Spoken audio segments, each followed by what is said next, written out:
Hi friends, welcome to Yashika Kashvin channel. இன்றைக்கி நம்ம பார்க்க போகிற டிஷ்ஷு தவளை வடை. பாட்டி காலத்து ஸ்பெஷலு தவளை வடை அதுதான் பார்க்க போகிறோம். வாங்க அதுக்கு என்ன செய்யலான்னு பார்க்கலாம். சாப்பாட்டு அரிசி 1/2 கிளாஸ் எடுத்துக்கோங்க.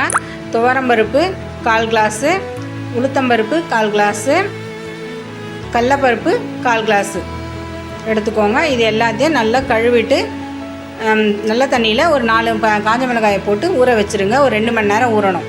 சிறு பருப்பை வந்து தனியாக ஊற வச்சுக்கோங்க. அதுவும் 1/4 கிளாஸ் தான். 2 மணி நேரத்துக்கு மேலே நல்லா ஊறின பிறகு அதை நல்லா கழுவிட்டு ஒரு சின்ன துண்டு இஞ்சியும் இந்த காஞ்ச மிளகாய் இந்த பருப்பெல்லாம் ஊற வச்சுருக்கோம் இல்லையா, அது எல்லாத்தையும் மிக்சியில் போட்டு குறைன்னு அரைச்சி எடுத்துக்கோங்க. அரைச்சி எடுத்துட்டு நம்ம ஊற வச்ச இந்த சிறு பருப்பு இருக்கு இல்லையா, அதை நல்லா கழுவிட்டு அதோடய சேர்த்துக்கோங்க.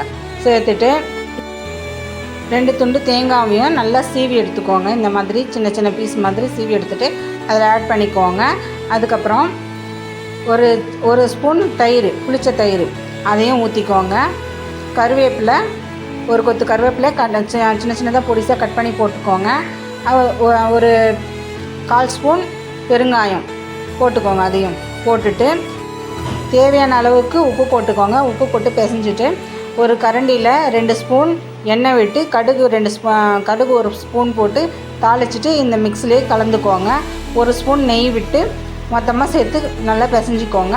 பிசைஞ்சிட்டு கடாயில் எண்ணெய் காஞ்ச பேருக்கு வடையை தட்டி போட்டு எடுத்திங்கன்னா சூப்பரான தவளை வடை ரெடி. இது ரொம்ப ஹெல்த்தியான வடை.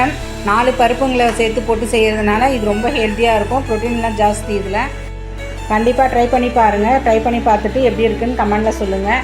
இந்த வீடியோ உங்களுக்கு பிடிச்சிருந்தா ப்ளீஸ் லைக் பண்ணுங்கள், ஷேர் பண்ணுங்கள், சப்ஸ்கிரைப் பண்ணுங்கள், பெல் பட்டன் ப்ரெஸ் பண்ணுங்கள். தேங்க்ஸ் ஃபார் வாட்சிங். பாய்.